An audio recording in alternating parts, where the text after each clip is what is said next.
welcome back to my channel. Today I'm going to be starting yet another reading vlog for you guys, but this one is very fun, very exciting because it is one of my favorite reading vlogs that I get to film every single summer, and that is my Summerween reading vlog. So if you guys don't know what Summerween is, it is basically where you celebrate Halloween in the summer, and as somebody who hates the summer but loves Halloween, this is one of my favorite weeks of the year. It is also a readathon, which is hosted by Gabby Reads. I have participated in the last three Summerweens. This will be my fourth Summerween that I've participated in. It's always just so fun. Gabby does such a great job with this readathon, so I cannot wait to get into this week. It should be super spooky and fun. I'm just so hyped to get into Summerween. So I do have a lot of things that I want to do, but I also have a lot of books that I want to read. I feel like my reading plans may be a bit lofty for this week, but I'm hoping to do 7 books in 7 days again. I did this last year and it was really fun, so I'm aiming to do that again this year. So there are 5 prompts for this readathon. The first one being to read a book in the dark or at night. So for this one, I wanted something a little bit short so I could for sure read all of it in the dark or at night. I'm probably gonna read it at night. So I'm going to be reading a Goosebumps book, which I'm very excited about. I read a Goosebumps book last year for Summerween, and I honestly feel like Goosebumps books just have the perfect nostalgic Summerween vibes somehow. So I'm going to be reading one that I think is perfect for Summerween specifically. So I'm going to be reading Ghost Beach. I mean, look at this cover. Does this not scream Summerween to you? Because it certainly is to me. And I believe this takes place on like a spooky beach. There's like a cave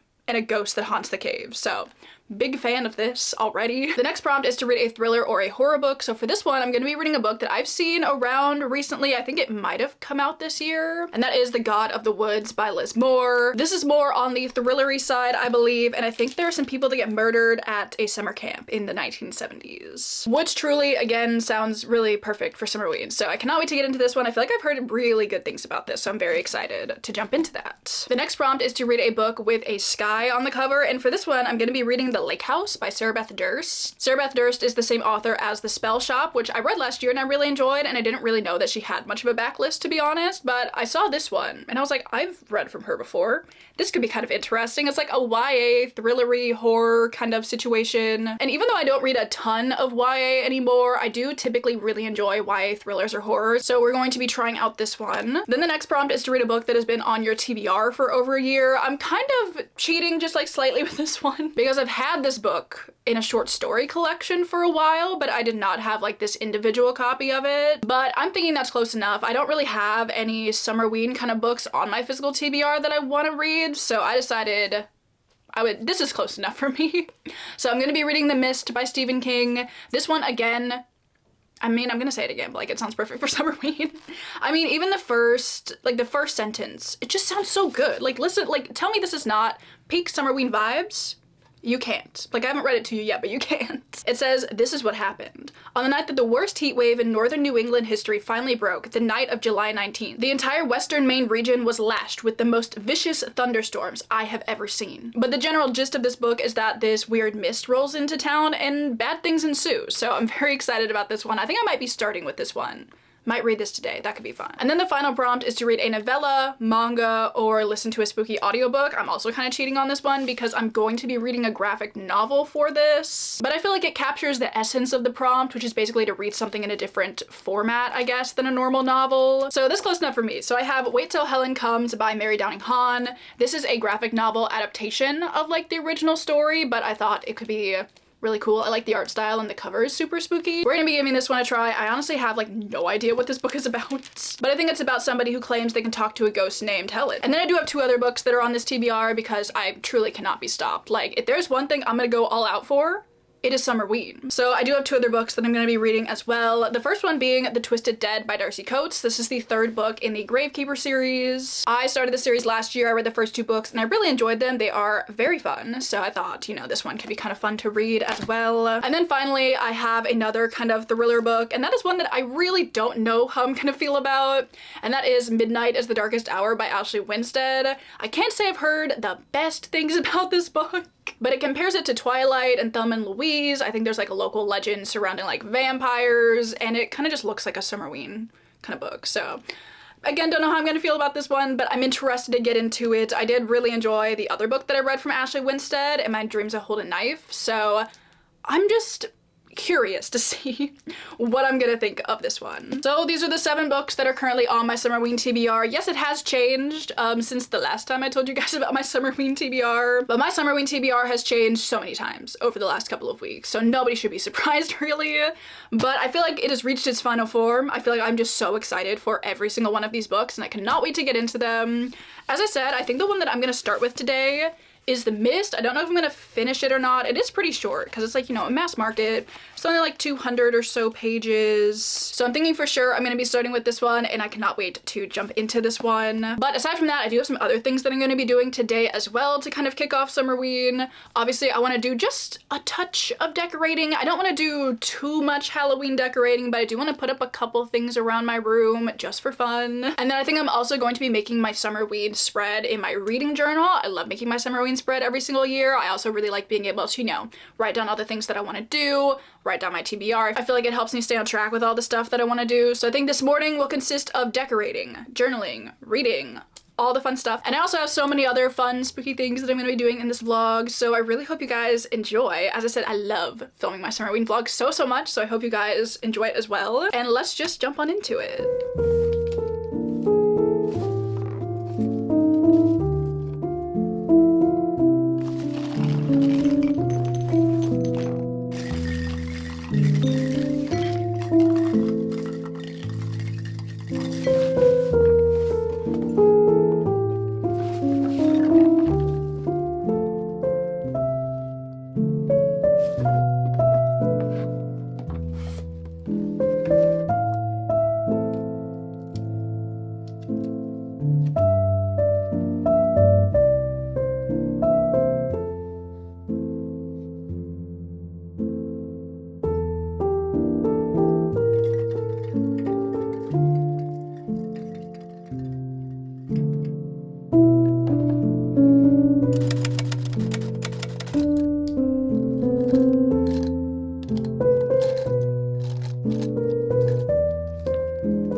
so it is now day 2 of Summerween.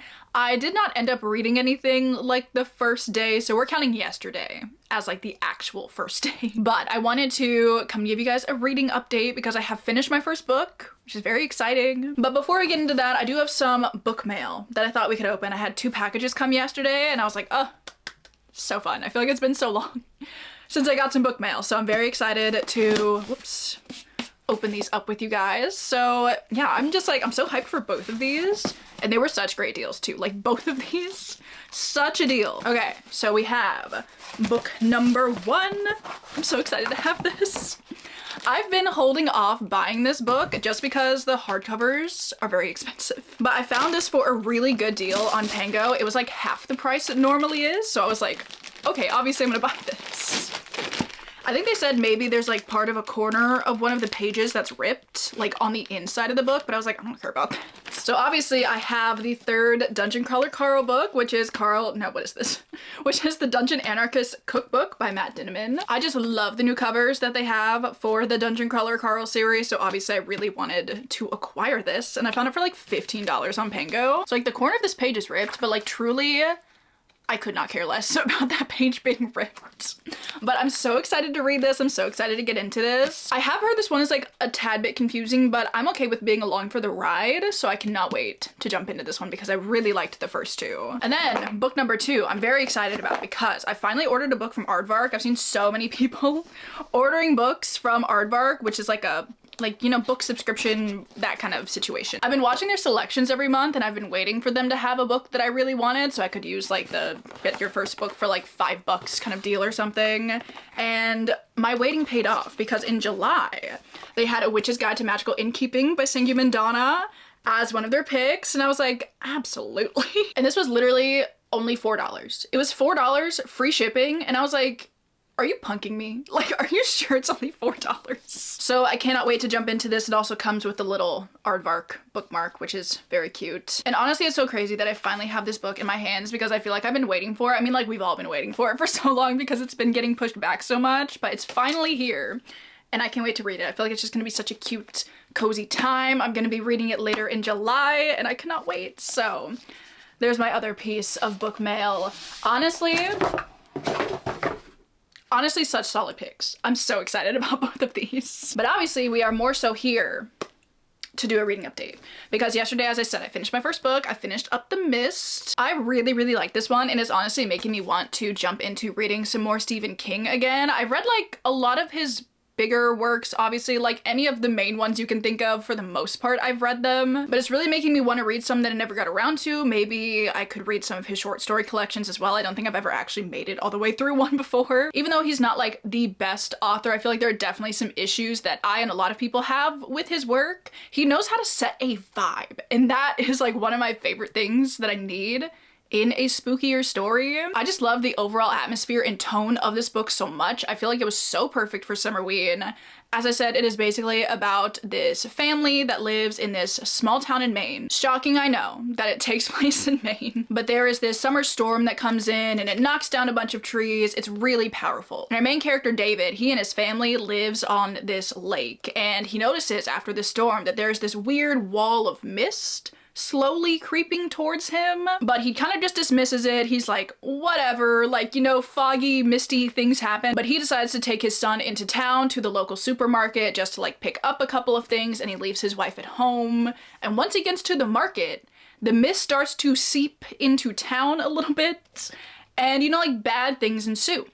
Very bad things ensue, honestly. I loved the overall plot of this book. I feel like it was so well paced. I feel like it had the right amount of buildup, the right amount of tension, and I feel like the payoff is pretty good for what you're expecting. I feel like some people might not like this book because it's not super explicit in exactly what is happening, but I feel like it's more so playing off that fear of the unknown. Obviously, the mist kind of like is shrouding everything that's further than like 4 feet in front of this supermarket, but they're hearing things and they're seeing these vague outlines of things, and they don't exactly know what's lurking out there, but they know bad things are about to ensue. So the slow building of tension and the feeling of dread about the dwindling options that our characters have of getting out of the situation, I really loved how that was done. I also really liked the ending. It again is a little bit open-ended. You don't exactly know where things are ending off for a lot of people, but I feel like this book honestly couldn't have ended any other way. I feel like if you had something a little bit more concrete to go with, it would have been less satisfying, honestly, in my opinion. I feel like it worked really well for the topic and the general kind of horror that was being used in this book. I also liked a couple of the conversations that were happening in this book. I feel like there's definitely a lot of, you know, commentary on religion, because there's this woman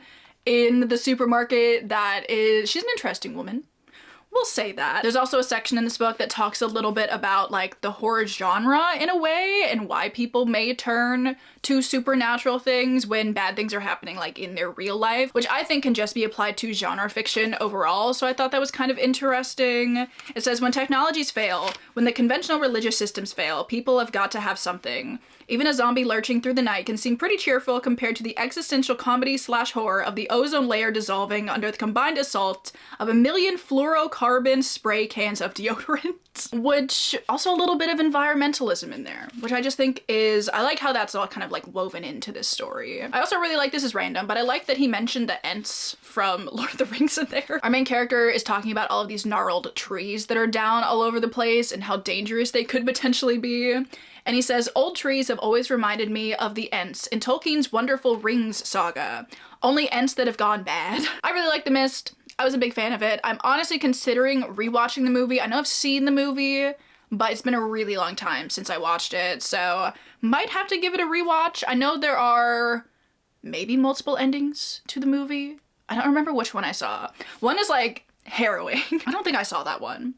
I think I might have seen the other one, so it's just, that whole situation is also very interesting, but that's not what I'm here to get into. So yes, The Mist was just like the perfect Summerween read, honestly, because it takes place in the summer. They're kind of having a heat wave, but then like the mist rolls in, perfect spooky vibes. There we go. I had a lot to say, but I didn't give like a midway through update, so I had thoughts to share. But now it is time to move on to my next book. I'm thinking I'd like to pick up Midnight is the Darkest Hour by Ashley Winstead. I read like 2 pages of this last night when I was trying to go to sleep, and then I proceeded to fall asleep. So I did not get very far in it, and I will probably be starting it over. And then I'm thinking later tonight when it gets dark, I'm going to be reading my Goosebumps book. Obviously I'm going to be reading all of it tonight because it's super short. But those are my reading plans. I'd like to finish that, make a decent amount of progress in Midnight is the Darkest Hour, and yeah, I feel like that's everything I have to share in this super long update.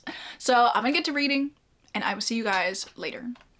Also, Winnie is coming to say hi. We will get to reading in a second, but obviously she had to make her appearance. And she looks, just every time I pick her up, she just looks so happy. There you go.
later. It's like 11 o'clock. I am tired, but I wanted to come on and give you guys an update because I have read, well, I finished a book and I've read a lot of another book, so we have things to talk about.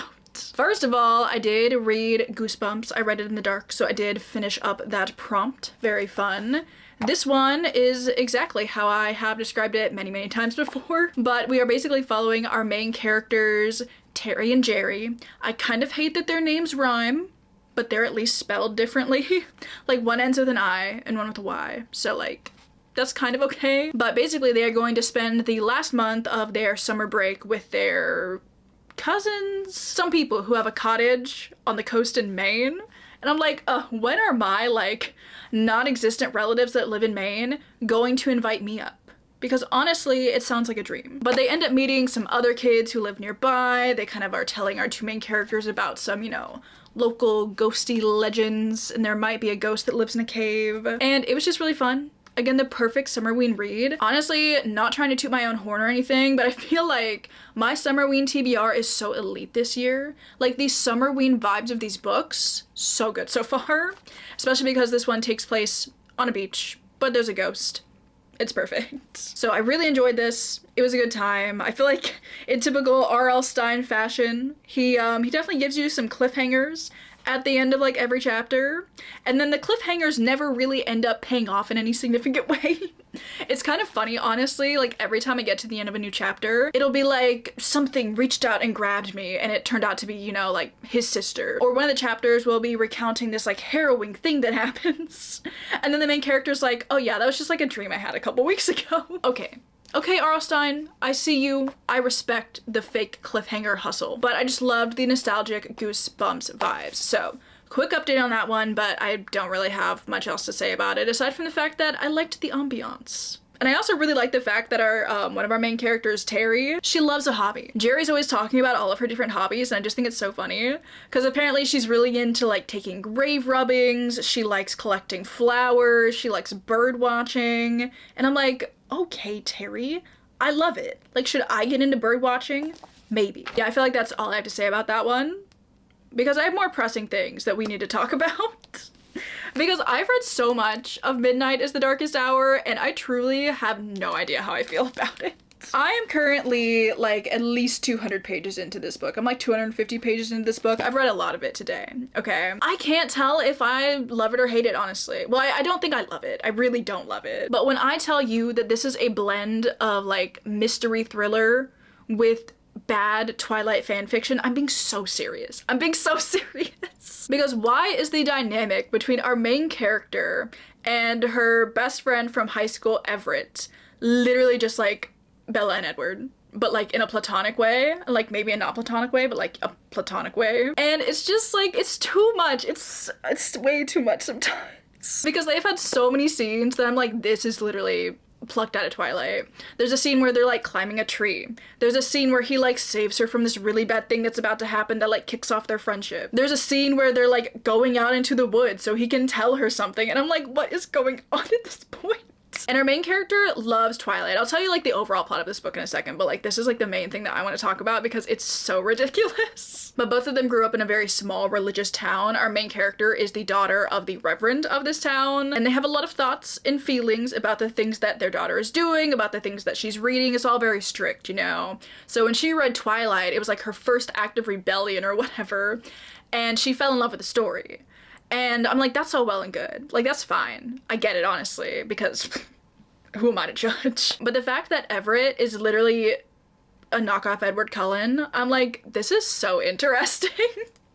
And truly not what I would have expected. But basically, like, the general gist of this book is that we're following our main character, Ruth. As I said, she lives in a very small town in Louisiana. It is a very religious town. This book definitely deals a lot with, like, religious trauma and how that can manifest for some people, especially in our main character. And some of these characters just piss me off. It's, like, always the same thing, but they're always just doing these crazy things in the name of God, and I'm like, the hypocrisy is insane, but like that's not the point. But she lives in this small town, and at the beginning of this book, we're kind of following like 2 different timelines in this book. So we're following like the thing that's happening now, but we're also getting some flashbacks to Ruth's past. So we're seeing a lot of things that have happened to her as a result of her parents being crazy religious. And we're also kind of seeing the developing friendship between her and Everett and kind of the interesting dynamic that forms between them over the years. But in the current day timeline, like the very beginning chapter, a human skull is discovered in the swamp near this town, so we're kind of focusing on figuring out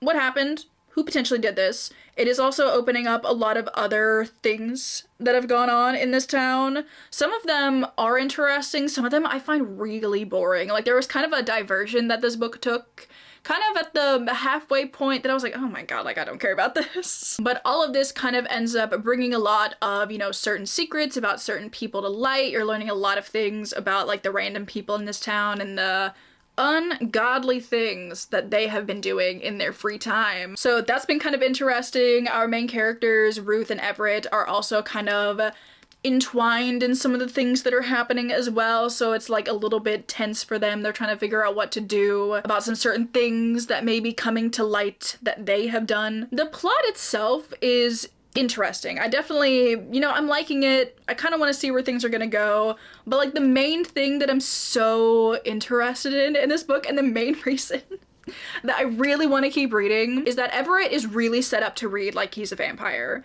Like he is really cold. He apparently, you know, heals really fast. He's super beautiful. He's kind of, you know, like ethereal, whatever. Like all of the descriptions about him are leading you to believe that like he is a vampire, but I'm like, this isn't a supernatural book. So like what is the resolution here? Like is this book just gonna throw me for a complete loop and be like, yeah, vampires exist and like he is a vampire?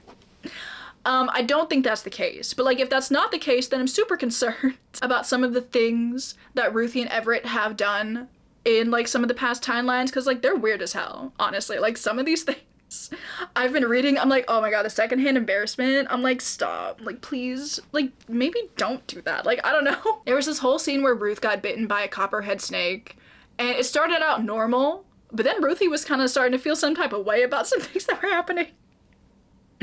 And I was like, what is going on? Like, truly, like, somebody called this a Twilight fever dream, and I could not describe it more aptly, honestly. Like, would I recommend this book at this point? No. Honestly, no. I feel like the Twilight references would be way too much to handle. But, like, my interest was piqued. My interest has been piqued, and I cannot stop reading, truly. So it's kind of just like I need to see how this train wreck is going to end, honestly, because there are some things and theories being, you know, thrown out there that I need to know if they're true or not. So even though I don't think this book is like the best, I am still hooked, if that makes sense, you know? I mean, I do think this book definitely has a lot of interesting conversations in it, that's for sure. As I said, it talks a lot about religious trauma, like that is the main topic of this book, kind of focusing on how it has impacted Ruth's life, as well as how it has impacted a lot of other people, women in particular, that live in this town. There was this whole conversation that some of the characters were having where Ruth asks if like somebody's wife is gonna inherit this business, and the guy she was talking to was like, no, she's a woman, like obviously she's not gonna inherit it. And I was like, what? Sir, this takes place in the present day. What do you mean? She's not gonna inherit it because she's a woman? But like, it's things like that that concern me. But like, I can't say the book isn't interesting. I can't say it's not compelling. So I'm definitely gonna be finishing this book up tonight. I don't really know what I was expecting going into this book, but this wasn't it. But I wanted to come on, tell you that I finished a book, give you an update about this weird book that I'm reading now. And yeah, I'll see you guys tomorrow.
It is now Tuesday morning. I think it's day 4 of Summerween right now, so halfway through.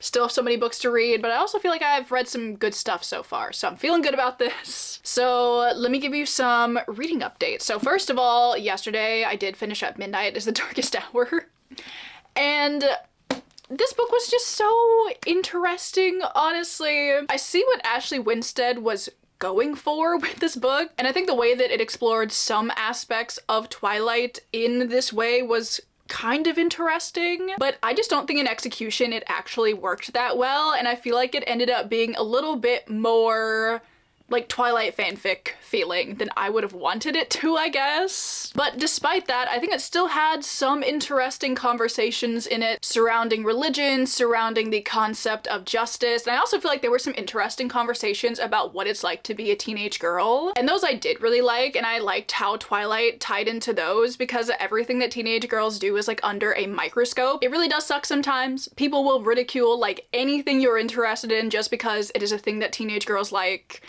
And I think that's whack, honestly. And it still pisses me off to this day. But all of that I liked. I just don't exactly like the lens through which this book was trying to explore them, I guess. But it was honestly a gripping read, I will give it that.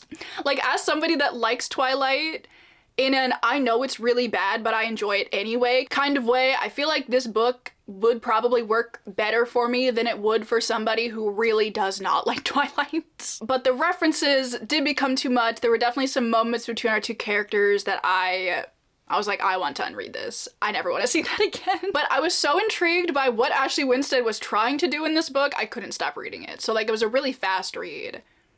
I just don't know if it was very good.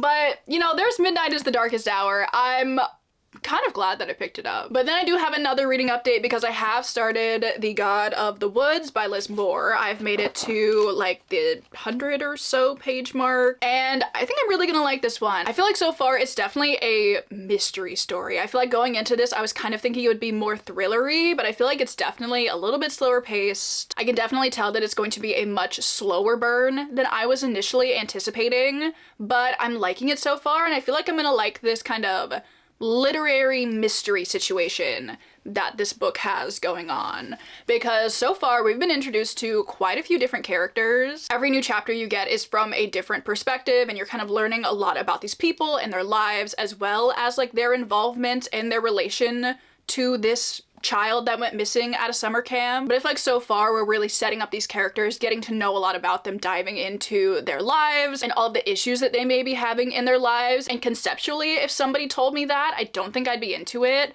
But in execution, I really love how this book is being set up so far. I feel like it's just gonna make the mystery that much richer. I feel like these characters are really well fleshed out already, and I'm really intrigued to see what their part in this disappearance is, so I'm liking the character work a lot so far. But the general like plot of this book so far is that it is set at a summer camp in the Adirondack Mountains, which I think are in upstate New York maybe. And this book is kind of told in a couple of different timelines. The main one that we are set in is 1975, and we are following the disappearance of one of the campers. And this is definitely complicated by the fact that this camper is the daughter of the like wealthy people that run this summer camp, and 10 or 15 or so years ago, her brother also went missing at this summer camp and was never found. So it seems like the same thing is happening again. There's definitely a lot of mystery around what is happening to the two of them, maybe why it is happening to this family. We also at one point did get the point of view of this guy that was in jail who escaped.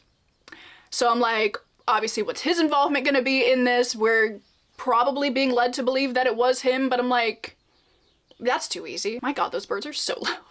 But I'm so intrigued to just see the unraveling of the story as I continue further on into it. I really like the emphasis on a lot of the interpersonal relationships of the characters that we're following, as well as just like delving into their backstories, as I said. So thus far, I'm liking The God of the Woods a lot. It's definitely not exactly what I was expecting, but I'm liking it a lot nonetheless, and I'm definitely going to be reading a lot of this today. I don't know if I'm gonna finish it because it is kind of a long book. It's like 470 or so pages, so I don't know if I like can read all of that today, slash if I want to. I feel like with Midnight is the Darkest Hour, I was zooming through that one. I feel like that's the kind of story that you need to read quickly to like keep going with it, but with this one, I feel like it's taking its time in a good way. So I feel like I should take my time. So We'll see how much of this I read today. I might jump into like one of my other books. I don't know. I'm contemplating picking up the audiobook for one of them because I don't know if you guys noticed, but I did finish up the crochet sweater that I've been working on for quite a while. I absolutely love it. I feel like there are definitely a couple things that I could change about it that would be better, but for the most part, I love it. It's so cozy. I love the texture on it, and I just feel like it's finally the crochet piece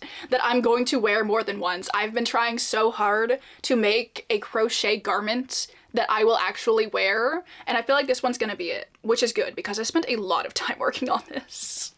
Literally the entire like 2 weeks that I was recovering from getting my wisdom teeth taken out, I was working on this, and I did finish it up, which is very, very fun. I'm just so glad that I finally did it. But after making this, I felt so accomplished. I was like, you know what? I think it's finally time that I learn how to knit a garment. Like, that is my new goal for the year, is to make a knit sweater. So yesterday I went to Michael's while I was out and I picked up some knitting needles. I think these are actually kind of a game changer because I've used wooden needles and I've used plastic needles. And I think honestly the needles were holding me back because like the aluminum ones are elite for me personally. I just feel like the stitches slide on them so nicely. It doesn't hurt my fingers as much. And I learned how to knit in the round. I know this looks like super twisted. I promise it's like not actually twisted. But look at this. It looks like knit. I mean, it is knit, not just like looking like knit, but yay. I'm so excited. I feel like honestly I've never felt more confident in my abilities to make a knit sweater. So I'm probably gonna unravel this. This is more so just like practice because I think the first piece I'm gonna make is a top-down like raglan kind of thing. So we'll see how that goes.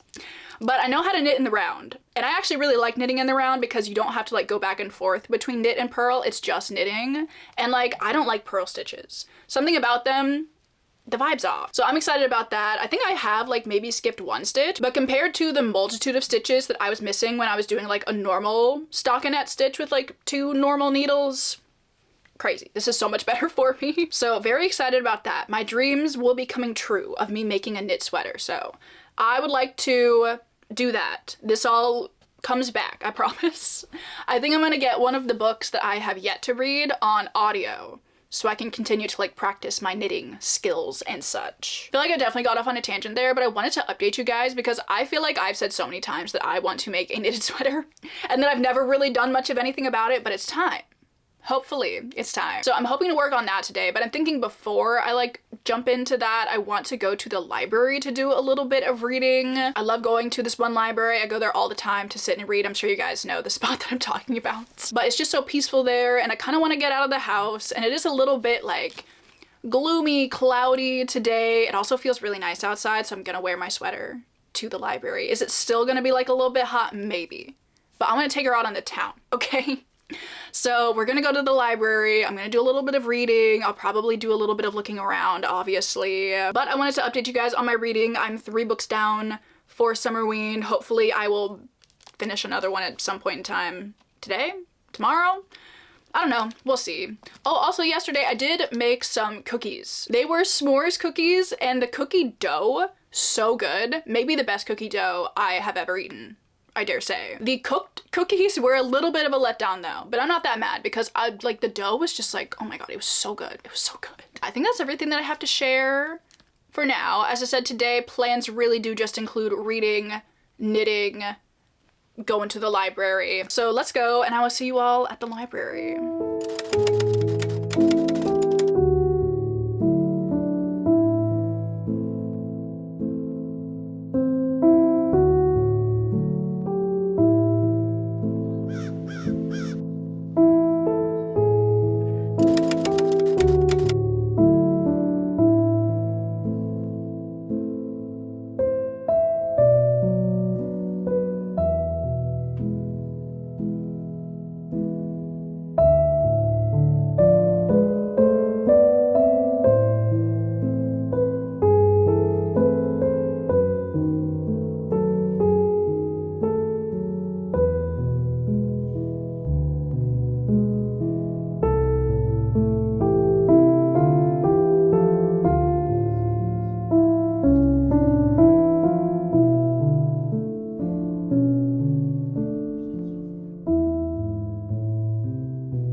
everyone, good morning. It is now Thursday. I feel like I've done a bad job at keeping up my pace with my 7 books in 7 days because I currently have 2 days left of Summerween and I have 3 books to read and 2 of them are like actual full-length novels. So we're gonna see how that goes, but I have a lot of reading updates still. I have a lot of other updates still as well, so we have a lot of things to talk about in this update. So let's just get into it. What do I want to talk about first? Actually, first of all, just let me show you something fun, because even though a couple days ago when I went to Home Goods, I didn't end up getting anything then, but then yesterday I was out and about and I saw another Home Goods. And I went into it and I did indeed pick up a Halloween decoration. It was just so cute. Like, I just got the feeling when I saw this, I was like, yeah, I really want that in my space. So I decided to pick up this really cute pillow. I just love a Halloween pillow, okay? And it's like this skeleton cat pillow, like I just thought it was so cute. But then I do have a lot of reading updates for you. So what do I want to talk about first? I think first of all, let's talk about the fact that I did DNF a book. To be fair, I didn't get very far into this book, so it's not the book's fault. I just read the first couple of chapters and I was just like, eh. And if I'm already in the first couple of chapters, I'm like, obviously I'm not gonna continue this. So I think I'm gonna be DNFing The Lake House by Sarah Beth Durst. Something about it just really was not gripping me and I was like, I feel like I should pivot to something else if that's the case. So I'm gonna DNF The Lake House. If you have read this and it's good, let me know. I'd love to know your thoughts on it, but for now, I'm not gonna be reading this in this video, which is a shame because this would have been another really good pick for Summerween, but alas, I pivoted. I did indeed pivot because I did actually end up finishing a whole book that was not initially on my TBR. Well, actually, to be fair, it was initially on my TBR, but then I took it off. But then I put it back on, and that is the new Riley Sager book, With a Vengeance. But I listened to the entirety of With a Vengeance. It was honestly a really quick read. I feel like I could, bump that audiobook speed up a bit, and I was just going. It was honestly a fine time, I guess. I knew this going into it, but it is incredibly different from his other books that I've read, and I don't really think this one worked super well for me. This one is definitely more of a mystery with some thrillery aspects to it. It's basically a more thrilling Agatha Christie book. Meaning it's not that thrilling, but it's a little bit thrilling. But basically this book is set in the 1950s and we are following our main character, Anna Matheson, whose family is basically all gone due to some very unfortunate and potentially premeditated things that happened. So in the beginning of the book, you're following this cast of characters that you're getting introduced to as they are all going on to this train that's supposed to be going from Philadelphia to Chicago. And these 6 people specifically are getting on the train because they got these mysterious messages that were essentially blackmailing them into getting on the train because they all kind of had a part in the downfall of Anna's family, if that makes sense. So the entire book is kind of her gathering these people here. She's like, you're all going to jail. This is a non-stop train to Chicago and the FBI is there when we deboard? Detrain? I don't know what the word would be. Disembark? I feel like that's a good one. And that's all well and good. Her plan seems to be going well until some mysterious things start to go on. Maybe a couple of murders. Nobody can figure out who did it. So it's very much like a locked room mystery on this train type of situation. And it was kind of interesting. I didn't necessarily hate my time reading it. I do think there were some interesting reveals as you get further into the book. There were a couple things that I thought were kind of cool. There were a couple things that I thought maybe were a tad convoluted, but I was entertained nonetheless. Honestly, I was okay with the fact that some of the reveals were a little where did that come from? Because the beginning of this book is really slow, honestly, because you're really just getting introduced to these characters, you're getting introduced to the situation. A lot of what happened during World War II, so I think this book is set in the 50s, so it is a historical mystery kind of thriller situation. And the setup was fine. I feel honestly it was a little bit repetitive at some point because every time these characters would get on the train and see some other people that are on here, they'd be like, there were 2 other people and I knew them. And then the next person would come on the train and they'd be like, there are 3 people here and I know them. And the same thing kept happening. I was like, okay, we get it. We get that you were all in on the plot. You don't have to say it again. Honestly, maybe I should have DNF'd it, but I also did kind of want to keep up with the Summerween tradition of reading a Riley Sager for every Summerween because I've been doing that for the last 2 years, and I think a lot of people also do that for Summerween just because his books always come out right before Summerween happens. So I liked the tradition aspect of it. The book itself was fine, I guess. I don't feel like I wasted my time necessarily, but if I had this book physically, I probably would have DNF'd it. I want Riley Sager to go back to writing slightly spooky thrillers. Like, I want another Home Before Dark, or like maybe another The Only One Left. Like, those vibe-wise, very solid. And I want more of that, honestly. But regardless, With a Vengeance was fine. The only problem is it very much deviates from my like Summerween vibe that I've had going on, because it is a very snowy, wintry kind of book. I would recommend picking it up in the winter, because as they are going from Philly to Chicago, they're like going through this snowstorm. It's like a whiteout. They're always talking about the blizzard outside. And I was like, you know what? I kind of like it because I wish it was snowing outside. Like, it's gonna be like 95 degrees today. Regardless, it was fine. It was fine, mainly because it did give me an opportunity to start working on my knit cardigan, which is very fun. And obviously I'm gonna show you my progress. I did scrap that like random tube that I was working on. And I started working on my cardigan, and it is so cute so far, and I feel like it's turning out so well. Like, truly, I've been so intimidated to start knitting, but like now that I've finally done it, I'm like, actually, this isn't that bad. Like, if I can just make things with this same construction forever, like, I could do that. Obviously, I want to branch out, but like, I can make a cardigan now, which excites me greatly. But it's like a top-down raglan cardigan. I did buy a pattern for this on Etsy, and then I realized the pattern isn't exactly doing what I wanted it to. I realized they were holding the yarn double, and I was like, I don't have enough yarn to like hold it double. So I've just been like modifying things to make it look like this, basically. I took it off my needle so I could like properly try it on, and I think it's looking pretty good so far. Like, it looks like the top of a cardigan. So I'm like, success already. I'm excited about that. So that's like all I was working on while I was listening to With a Vengeance. I also ended up watching a couple of things while I was working on that as well. So I've watched a lot of Scooby-Doo, like the original first show that they had, like the one from the late 60s. And then I also decided to watch the live action movies from the early 2000s. I think I've seen the first one. I don't think I've ever seen the second one. And they're so bad, but in the best early 2000s way. I had such a fun time watching them the other night while I was working on that. Solid experience. And then I've also been watching so much of The Vampire Diaries. And I think I'm like halfway through season 3 now, and why is season 3 like the best season? Like, season 3 has been so good so far.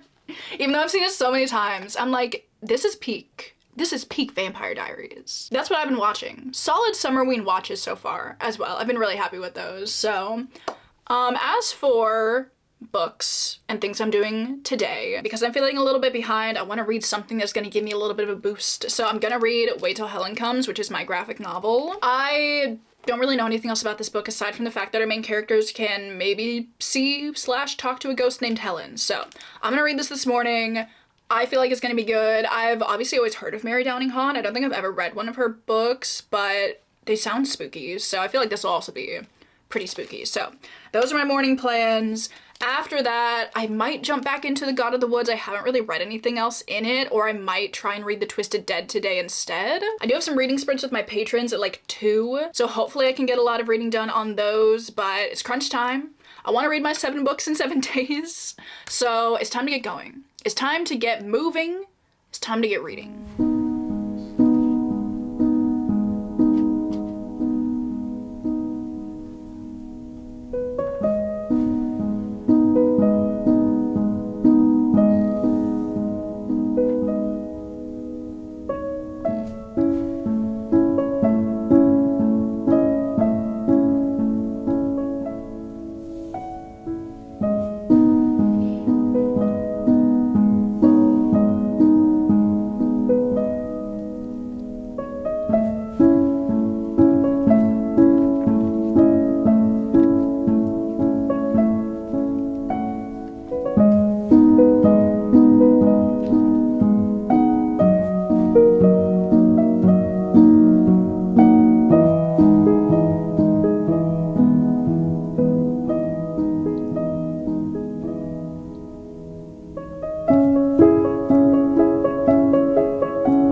right, hello. It has been a minute since I've given you an update, and I'm so sorry. And I have finished 3 books since the last time I talked to you, which I am, again, so sorry about. I feel like I have been doing a terrible job at updating this vlog, but it's fine. We're fine, because I'm here to give you all the updates you could ever possibly want. I have reading updates. I have a knitting update. Well, actually, that's it, but it's gonna be, there's a lot to talk about within those categories. So first of all, I finished 3 books since the last time I talked to you, so let's talk about them. First of all, I did finish up Wait Till Helen Comes by Mary Downing Hahn. I liked this one. I feel like it was a really solid pick for Summerween. I feel like I've said that about all of these books, but like so many of them do exude Summerween vibes, and I'm just still so impressed with like my TBR choosing capabilities right now. But this book is primarily following our main character Molly, whose mother just recently remarried, and they're moving everybody out to the country. Honestly, I feel like in every single, specifically like middle grade, spookier horror kind of book, the parents just low-key kind of suck. At one point, Molly and her brother were expressing the fact that they were upset that they were moving because they had like concrete summer plans that they were gonna do. I think her brother was gonna go to like science camp or something, and Molly was gonna do something else that was like pre-planned for the summer. And her mother is just like, that really sucks, but like I don't want to drive you back into town, so find something else to do. And then Molly and her brother, rightfully so, were like, excuse me? Like, they were like throwing a fit about it a little bit. And she was like, you're 10 years old, act like it. I'm like, they are acting like they're 10 years old. What do you mean? Honestly, if somebody did that to me now, I would be throwing a fit. So I don't like these parents, honestly. Either of them. Like, they have some redeeming moments, but for the most part, they kind of suck. But anyway, they are moving to the country, but they are moving with their new family. So they now have this new stepsister whose name is Heather. She's like 7 years old, and she is an absolute terror. Like, there's some reasons as to why she's acting the way she's acting, which are incredibly valid. But like, this little girl, she is a piece of work, honestly. And like throughout the book, you kind of see her and Molly butting heads. Heather realizes that Molly is very scared by a lot of things, and they're moving into this old church, so there's this graveyard out back, and Heather's like constantly riling Molly up, basically. And the parents are always taking Heather's side as well. But at some point they find this other grave in the graveyard that's like, again, right outside their house. And some things come to light about who may be buried in this tomb. Heather has a very interesting relationship with this tomb and who may potentially be in it. And honestly, it's very sad. I feel like this book has a lot of like darker themes than I was anticipating it having. Heather's whole relationship to the graveyard and like all of that, like when you really look at the root of it, you're like, oh my god, that is so depressing, honestly. But there's also this whole undercurrent throughout the book of these children coming to terms with the inevitability of death, basically. And like there's this whole page in this book that's just like our main character Molly talking about like, oh my god, like at some point I'm never gonna be here and I'm never gonna like be able to do my favorite things, and like all of this. I'm like, girl, you're 10. Like, you're 10 having this awful like realization. So certainly not what I was expecting, but I would say I enjoyed it. But then the next book that I finished was not on my initial TBR for this video. As I said initially, I was going to read the Darcy Coates book, what's it called? The Twisted Dead, the purple one. I just realized I kind of ran out of time for it. I feel like knitting low-key kind of took over my week a little bit. So I realized I needed a shorter book if I wanted to complete my 7 books in 7 days. So I'm actually really happy about this switch because I finally was able to finish the Small Spaces series. So I ended up reading Empty Smiles by Catherine Arden. This is such a fast read. I think I finished it within the span of like 2 hours maybe. But I've had this on my TBR for like a year or so now, and I'm happy that I finally read it because I really enjoy these Small Spaces quartet. I think this one may be my least favorite of the book. Something about it just wasn't as compelling as the other books have been. I feel like the first 2 books have remained my favorite in this series. They are so fun. The first one takes place in like a cornfield. The second one takes place in this abandoned ski lodge kind of thing. Solid spooky vibes. But I feel like this one just wasn't really as atmospheric. It wasn't really as spooky as I wanted it to be, because this one takes place at a carnival. It's about like clowns and dolls and whatever, and that just does absolutely nothing for me. But despite that, I did still really enjoy this book a lot. I really like the main characters that you're following in this book. They just feel so capable and smart. I also really like the parents that are in this book because, like I said with the last one, the parents just kind of suck, and I feel like a lot of the things that they're doing are incredibly like out of character and just for the sake of the plot, really. But in this one, I feel like even though the parents express, you know, like concern and a little bit of disbelief over the events that their children are relating to them, they never act like out of character, and like eventually they come around and like help their children out because they realize that's all that matters or something to that effect. I like all the character dynamics in this book. I like the vibes of this series overall. Again, the last one wasn't my favorite, but I am still really happy that I read it. And it's off my TBR. And then last night, last update, I did indeed finish up The God of the Woods, and I really liked this book. I had a feeling I was gonna like it based off of the first like 100 or so pages that I've already told you about, but the way this book unfolds was just so interesting to me. Even though this is like a pretty slow-paced book, it really is mainly a character-driven story. Yes, there are these like multiple mysteries that you're following throughout this book that you want to know the answers to, but I feel like the best part of this book is focusing on these characters, is diving into their backstories, is figuring out why they are the way they are, and also kind of just focusing on how much it sucked to be a woman in the 70s. I feel like every single woman in this book was going through it at the hands of a man, and it just made me so sad. But I still just absolutely loved the way that this mystery unfolded. I was definitely, you know, shocked by a few things. There were a few moments in this book that I was like, oh my god, what? And it was just a really interesting reading experience. I would definitely recommend this if you want a kind of slower paced mystery with incredibly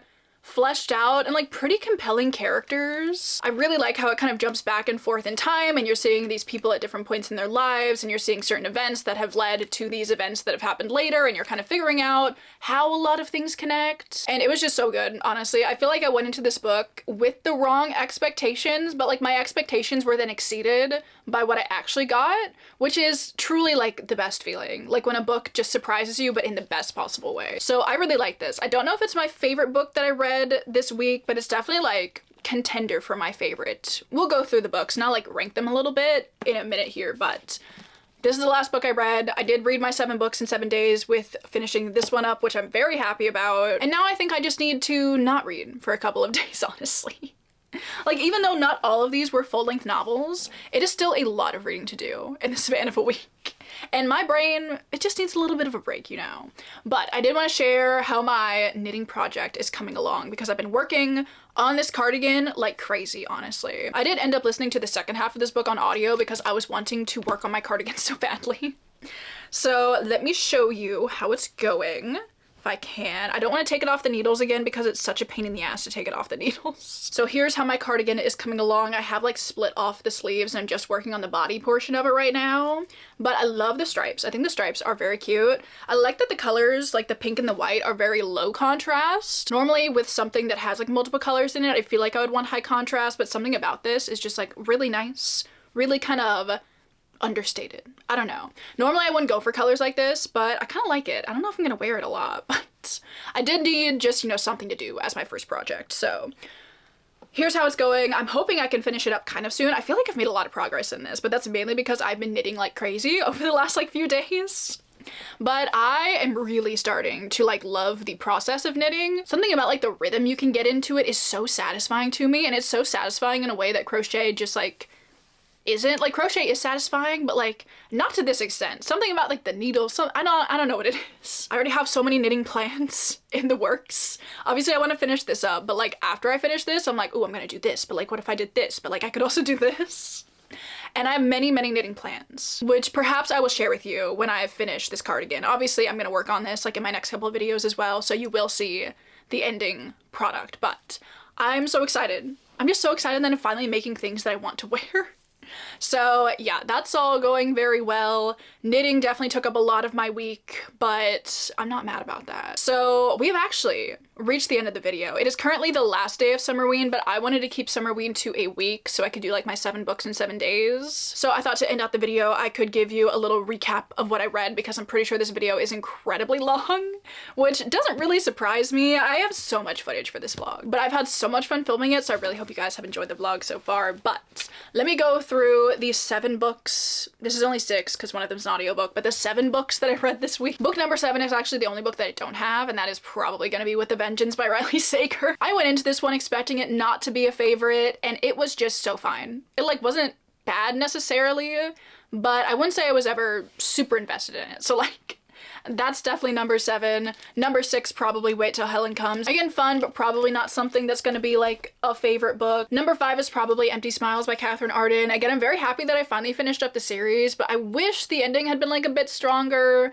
but overall, I still did really like this one. Then after that, I have Ghost Beach by R.L. Stine. I was like, who writes this book? As if I could forget. I realized I read like 3 middle grade things this week, which like I never read middle grade ever, but something about spookier middle grade always just gets me. It's always so fun. Again, so nostalgic. I said it like so many times, but like it's always just a good time. So I liked Ghost Beach a lot. It was cute. It was fun. Number 3 is Midnight is the Darkest Hour. Despite how much I disliked this book, I also enjoyed my time reading it. I don't know how to feel about this book still. I don't know. Oh, also speaking of, you know, like Twilight related things, me and Mackenzie did watch New Moon the other night together. She had never seen it all the way through before, so obviously we watched it together. It was so much fun. I'm starting to just not be a New Moon hater. I don't know who I am or what's happening to me, honestly. But honestly, like perfect Summerween vibes, dare I say. I feel like I've said that so many times. But something about the color grading on that movie, something about the shots, something about the soundtrack, just so good for Summerween. I don't know, but I had a great time watching it. But yeah, Midnight is the Darkest Hour, certainly a very interesting experience. Still can't say I would recommend it freely, but for me personally, I was intrigued. Then number 2 is God of the Woods. We just talked about it, but I really liked it. And then number 1 absolutely has to be The Mist. Honestly, I'm a little bit sad that I read it first because I feel like everything after that was just like slightly getting worse. But I love The Mist. This is one of my new favorite Stephen King stories. I know it's not like, you know, number 1. I feel like number 1 is still like Pet Sematary or Salem's Lot, Call Me Basic. I truly don't care, but like those are his best work. But The Mist was just so good. I feel like a problem I have with so many of Stephen King's books is that he just loves a tangent. The man gets on so many tangents, but in a novella, there's really not room to go on too many extensive tangents. And I feel like it kept the storytelling pace really tight, and I just enjoyed figuring out what was going on with these characters. So those are the 7 books that I read for Summerween. I am so happy that I was able to do 7 books in 7 days again. I love going all out for Summerween. Like, if there's ever a week that I'm gonna go all out with the reading, it is Summerween. So I've had such a fun time filming this video. Unfortunately, we are at the end though, and it does make me a little bit sad. But I would love to know, obviously, if you have read any of the books that I read this week. I would also love to know if you guys participated in Summerween. Please let me know. What did you guys get up to? What did you read? Did you find any new favorites? Did you find anything you didn't like? I'd love to know. Thank you again so much to Gabby for hosting this readathon. It is truly my favorite readathon that happens ever. She does such a great job with it, so thank you again, Gabby, for always hosting a great Summerween. Also, before we go, I would like to thank everybody over on my Patreon. If you're ever looking for more content from me, that is always linked down below.